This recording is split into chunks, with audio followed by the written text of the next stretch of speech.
朋友们好，这里是康居别院，今天带大家来山里面看一栋房子。这栋房子现在是没人住的，可以出租。这栋房子距离县城大约是30公里左右，距离附近的集市大约4.8公里。那这栋房子也可以算是一栋闹中取静的房子，因为它距离周边的邻居还是比较近，大概50米左右。但是在湘西这边的农村，几乎每家每户都有院子，只要在这边租下，基本上也是没人过来打扰的。院子打上了石头围墙，也就是山上的石块捡回来之后垒砌这样的一堵矮墙，把整个院子给围起来了。我们先来看看这座房子外面的一些情况。屋门口就有一条小溪，当然今年天干了，没有溪水。当地的老乡也说了，每年这条小溪里面溪水是一直在流的，今年大概干了接近2个月了，所以说情况是比较特殊。在屋门口这边有一块停车场，也是整个村子里面的停车场，打上了水泥地面。镜头的前方，我手指的方向，这也是进村的唯一的道路，大概宽度3米左右，道路还是非常弯曲的，开车要注意一些。这边在晒谷子的这一家生活着一位老人。那现在我们就走进这栋房子去看一看。这上面有一处山洞，只有几户人家了，再过去就是他们的稻田。这边有个习惯，稻田里面基本上都放一些稻花鱼，也就是鲤鱼和鲫鱼。每到秋收的时候，打谷子的时候，都会从稻田里面抓一些鱼回来。这边是一个纯粹的苗寨。到了冬至之后，基本上每家每户都会杀猪熏腊肉，所以说如果在这边租下来的朋友，你们可以和当地的老乡关系处理好一些，叫他们帮忙熏一些腊肉也是比较好的。那这边我们就可以进去看一下，把这个打开一下。刚才也征求了当地的老乡，因为房子很久时间没人住了，所以整个院子杂草是比较深的。这边的地面不是用那种水泥打的地面，就是山上采下来的石块这样子铺成的一个地面，就像这堵墙一样的。其实住在这边给人的感觉还是非常舒服的。这边主人家也用石块围成了一座围墙，里面可能是以前打算养一些家禽之类的。这里堆放了一些木材。这是一栋2开间的房子，房子没有多大，比较小。这里是堂屋，左手边有一间偏房，偏房留的有窗户采光的。这边通水通电还有网络，也是非常的方便。如果租下的话，在这个旁边可以修一个浴室，再修一个厨房都是可以的，这块地方都是可以利用的。而且刚才我看了，它的背后有条小溪，如果把这边围起来修一个鱼池也是非常好的。当然这栋房子现在我们没有拿到钥匙，无法进去，只能从外面大概看一下。整个院子没有多宽，大约是20个平方左右。在那边上也是用石头垒砌围成的一个矮墙，在旁边还有些梨子树，果树、桃树都是有的。如果租下的话，在这边种上一些花，那是比较好的。这栋房子的结构都保存的还算比较好，也不知道里面的装修到底怎么样。上面盖的是土瓦，这是纯木屋结构，里面有2个房间，一个客厅。刚才我也问了，这个房子的价格不贵，大概1年800左右。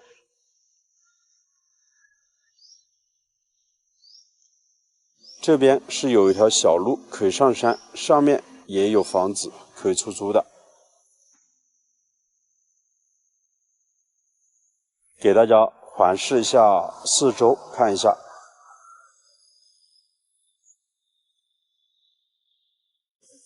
这边当地老百姓的生活是非常淳朴的，而且与人之间的交流也是非常容易沟通的。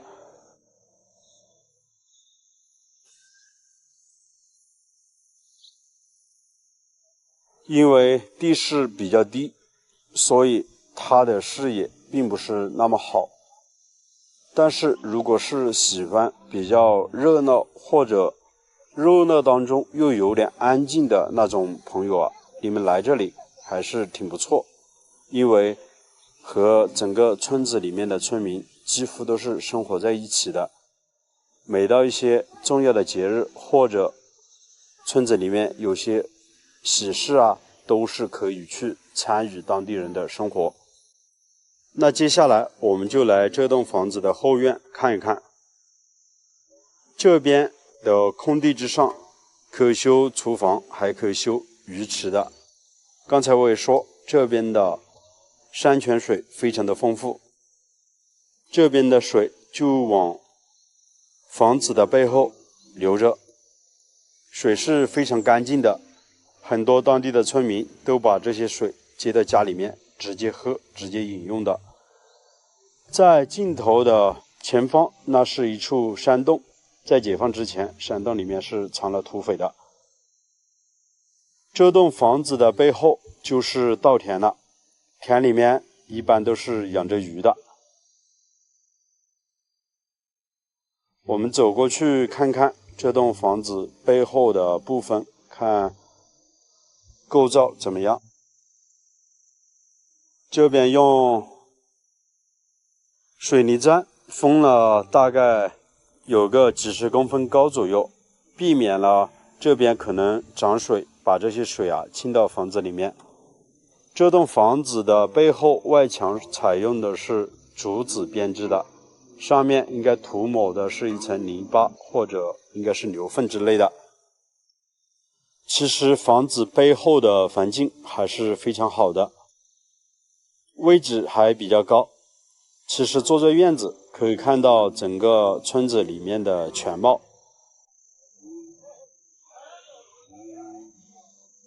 那我觉得这栋房子的改造空间还是有的，包括它外面的石头矮墙可以加高一些，在旁边可以种上一些花，整个院子需要打理一下。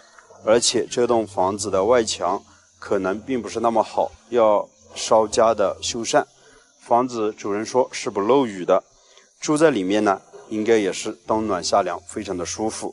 而且院子的外面就有条小溪流，这里的空气质量是没得说，非常的好。好了，我是石头，喜欢请关注康居北苑，我们下期的视频再见，拜拜。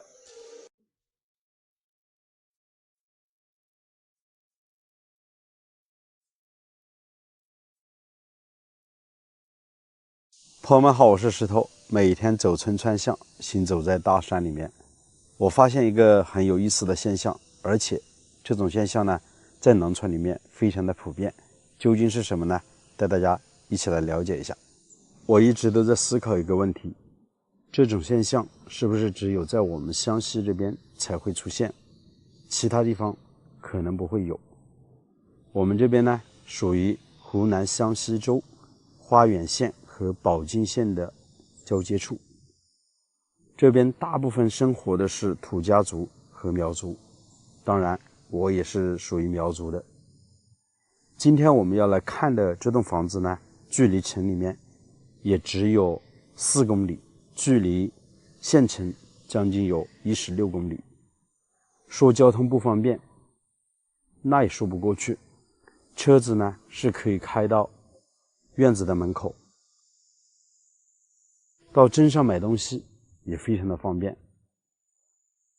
这栋房子呢就在镜头的前方，主人家花费了几十万修建的，但是每年呢只会回来住那么10天到15天，也就是半个月左右，其他时间全部都是空着的。那这样的现象在我们这边是非常普遍，而且是越来越多。我总结了一下，有几个原因。以前在80、90年代左右，我们这边大部分都是木房，好多当地的老乡呢，看了村子里面某家某户建了砖房，尤其是建了2层楼的，想着自家也把木房推掉，然后建上这样的小洋房，看起来有面子，住起来呢估计也会比木房好了许多。所以啊，在那个年代，大部分人跑到广东、浙江那边去打工，然后辛辛苦苦赚的钱用来建房子，很有面子。但是随着房子建好了之后，老一代的老人老去了，年轻人慢慢的走上社会，社会的发展节奏越来越快，尤其小孩子到城里面读书。像我们村的，我所知道的大概有一半左右吧，都是因为孩子在城里面读书，慢慢的家里的老房子住的时间越来越少，打理的越来越少。以前为了面子在农村花上几十万去建房，现在每年住的时间越来越少，带孩子出去务工。就像我们看到的这栋房子也是如此，我很多次从这边经过，从来没有看到主人家在家。我们先走到这栋房子的外面给大家看一下吧。要说这栋房子的地理位置不好呢，建在大山里面，青山绿水，通水通电，非常的方便。最大的原因呢，还就是房子老人都不在了，年轻人要出去务工赚钱养家，小孩子到城里面读书，所以造成了如今我们看到的这种现象。一整年啊，回来住一个10来天，甚至于2、3年不回来一次。看这栋房子啊，当年花费了好几十万，其实这笔钱在农村来说是非常大的。现在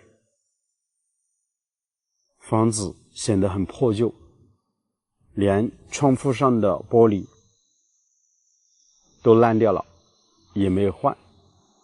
大门口的位置大家可以看一下，上面的玻璃都烂掉了。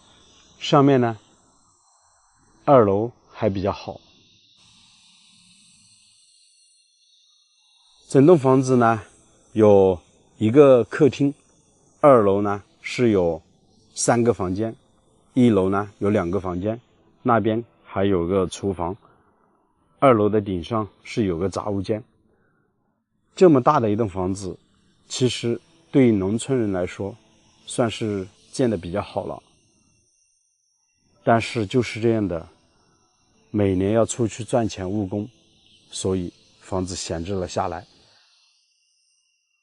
我相信啊，这样的现象可能还会越来越多，陆陆续续的年轻人都要跑到城里面去工作生活，家里的房子最后呢慢慢的荒废吧，我觉得一开始可能几年还会回来打理，但是随着时间越来越久，打理的越来越少。尤其像我们湘西这边木房子很多，慢慢的坍塌烂掉，砖房子呢可能还会持续那么10多年20年，随着时间的推移，最后呢慢慢的也会整个院子里面长满了杂草，变得是人去楼空，方无一人。看这栋房子的视野是非常开阔的。之前很多朋友问我，为什么总是去拍农村的闲置房，不去拍城里面一些比较好的房子呢？其实从我的亲身经历，我就看到很多农村的房子，它是有很多发展的空间。像这样子，如果主人家不想来打理，那有兴趣的朋友可以给他代为管理，把它租下来用来养老，对不对啊？实际上在农村里面的生活，他的经济压力是非常小的，自己种点稻田，种点地，养点鸡鸭，一年的生活啊简简单单，并没有那样子去在城里面有车贷房贷压力那么大。当然每个人的观点是不一样的，今天我说的也比较多，我只是想把我们湘西这边普遍存在的一个现象分享给大家。当然也不知道视频前的朋友们啊，你们的家乡是否也有这样的现象呢？欢迎你们啊在评论区里面留言，我们一起来讨论一下，看怎么样。就拿我亲身的经历来给大家举个例子吧。了解我的朋友应该都清楚，去年我们在河边改造了一栋闲置多年的老房子，然后呢又回到家去建造我们家的一栋木房子。实际上啊，房子建好了之后，我根本没有时间去住，大概每一个星期能回到家里一次已经是非常好了。那我主要的一个生活状态是什么样子呢？我在城里面自己有房，3个孩子读书，有3个老人，我老爸是前几年过世了，现在还有3个老人，我岳母、岳父还有妈妈。平时所有的生活开支呢，都是靠我和我老婆去赚钱养家。房子建好了，也建得很好，我们也想回到农村里面去住，这样子呢，生活压力可能也会相对于小一些。但实际的情况并不是我想象的。小孩子在农村里面读书条件是比较艰苦的，教学的质量也不怎么好，所以呢，我们必须要到城里面去读书，这样子整体的环境要更好一些，给孩子呢也创造了一个好的学习环境。在城里面的生活压力就大了许多，每天开门基本上都要用钱，一天啊，像我们4、5、6线的小县城，一天的开支没有个100、200，那都是拿不下来的。所以每天都是为了这些精疲力尽的，非常的累。走到大山里面，我也很能理解，像我这样的情况，这样的人群是非常非常多的。不结婚的时候可能还比较好，但是一旦结婚，就要为了家里的父母还有年幼的孩子去考虑问题了。所以啊，今天我把这个视频分享给大家，借着今天看到的这栋房子很现实的一个问题，想和大家一起来聊一聊。也就是如此。为什么我一直都喜欢走到农村里面呢？我发现啊，很多这样的现象值得我们去深思，去考虑吧。也许在我们这代老去了之后，我的3个小孩可能啊，真的很少会再回到农村里面去生活了。毕竟在城里面，如果有房有车有工作有稳定的收入，谁还会想到回到农村呢？是不是非常的现实呢？我们来看一下这栋房子，实际上整体的结构啊都还挺好的。房屋呢是上下2层，进深将近有6米左右，整个开间呢是4米左右，整个院坝将近有7到80个平方左右。看整个院坝都是做了一个硬化，并且是打上了围墙，围墙的高度将近有1.2米。其实一家人住在这样的院子里面呢是非常安静的，也没有人过来打扰自己的生活。种点小菜，种点地，很简单。房子呢背靠着大山，这边的海拔将近也到了500多米，山里面喝的呢都是泉水，很干净卫生的。那和大家说了这么多，可能今天只是我对于我们这边存在的一个现象做一个表达吧，也不知道朋友们你们的家乡是否也是这样子。欢迎你把你们家的地址打出来，我们一起来聊一聊，探讨一下怎么样。那这期视频呢就这样子，我们下期再见。喜欢我的还请记得点个关注，拜拜。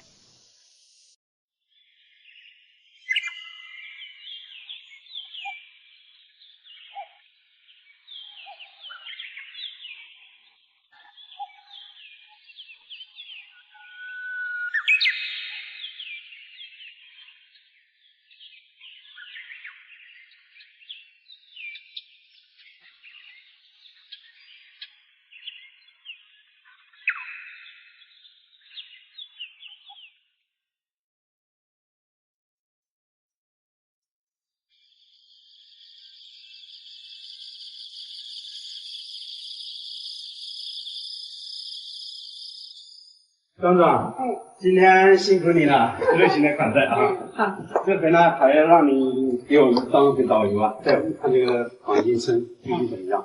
欢迎你们来到我们黄金村的原产地。我是湖南杏林茶叶生物科技有限公司的创始人，你也对我比较了解。那这里就是我的杏林茶叶的一个黄金村的一个最核心的地方，也是我们的黄金茶的一个展示馆。那同时呢，也是一个小型的茶文化的博物馆。那这里就是最核心的地，就是花园地，要喝保定黄金茶。黄金茶就从这边走出去的。对，全国各地的黄金茶来源于这里啊，就是它。那我们今天太有幸了。那我们来看看，我们刚才不是吃了我们的黄金茶宴，就是我们所有的这里的菜系都是用黄金茶打造。然后我们说吃黄金茶宴，走黄金大道。那接下来我来给你介绍一下我们整个古茶园。那我们这边请。好。现在这里的148家的经营主体，产值现在目前3.2个亿，然后也给我们当地的老百姓带来了翻天覆地的变化，一片叶子富裕了一方百姓。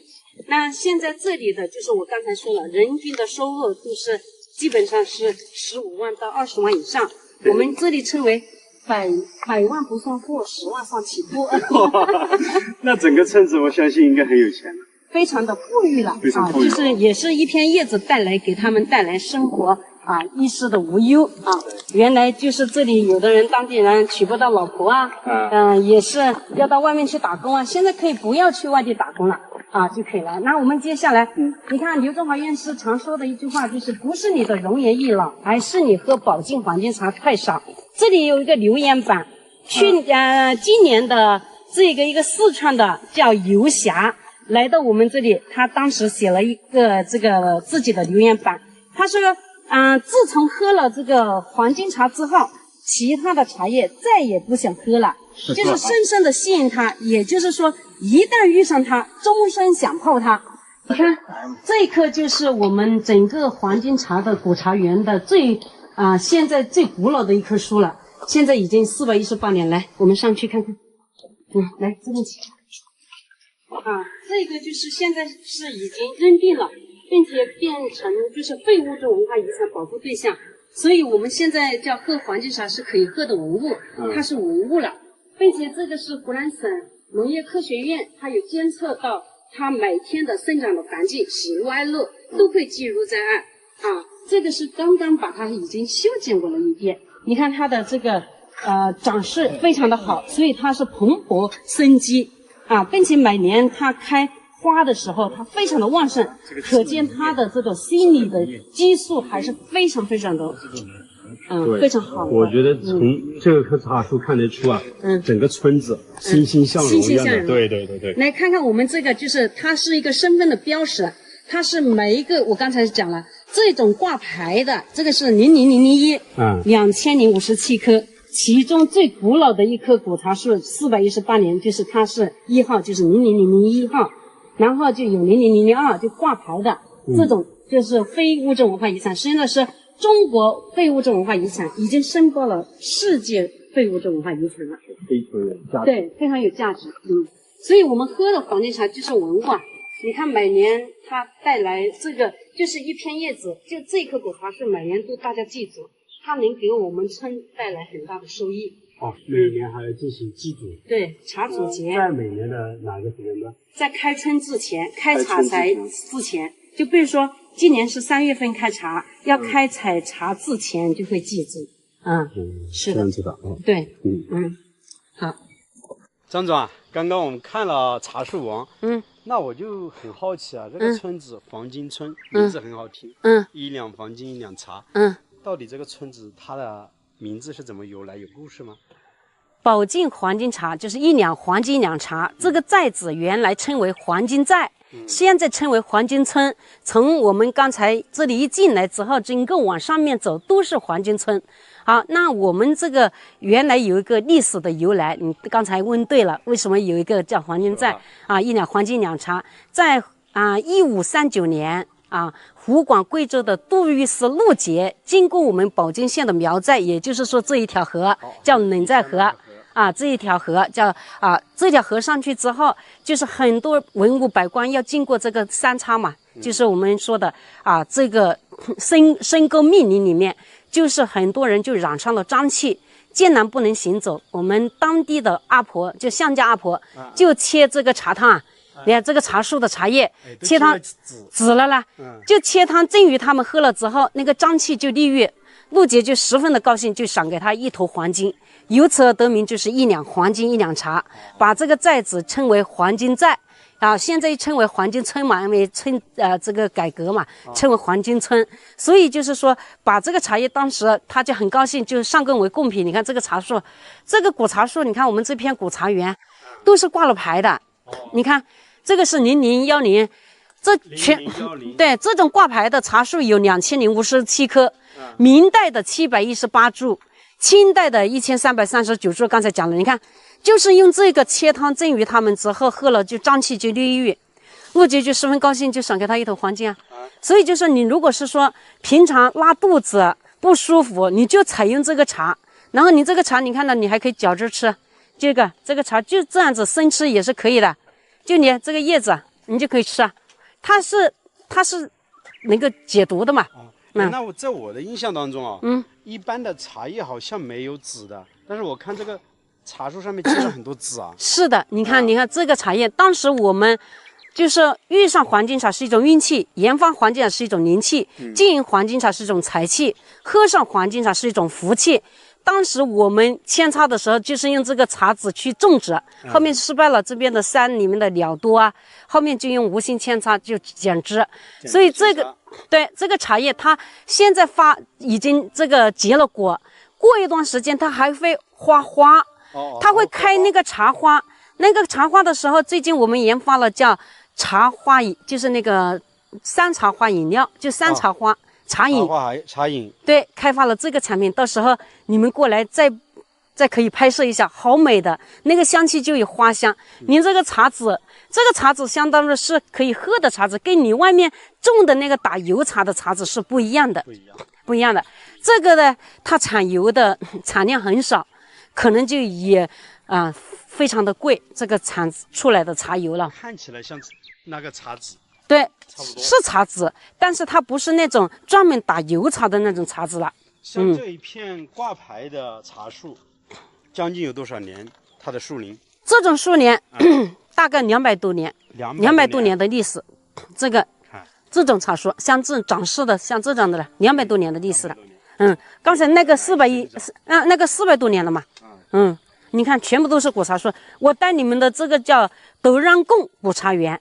我们有7大果茶园，就龙井坳、格子麦、德让贡、库鲁、哈拉兀跟团田7大果茶。你看到这里，你看整片都是果茶园。很多人不相信你黄金茶还有果茶树，他说，我说带你亲自来体验一下，这个不比云南的果茶树差吧？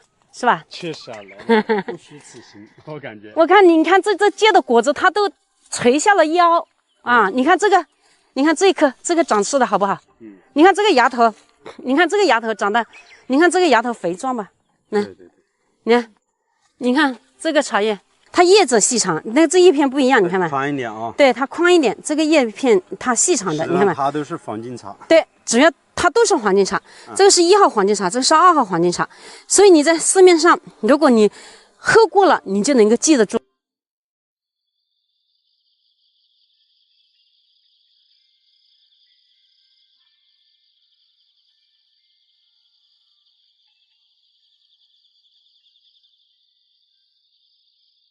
就刚才我们来的这一片果茶园叫德让贡果茶园，有格整麦龙井坳、库鲁、哈拉兀、团田跟冷寨河7片。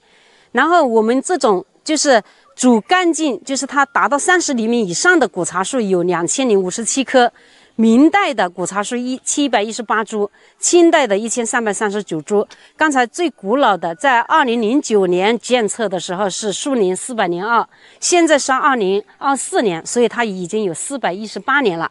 300多个株系品种，2057棵的果茶树就构成了我们现在这个最丰富的果茶树这种群体，就是品种里面就基因库，就是种子基因库，可以育苗的自然的一个博物馆。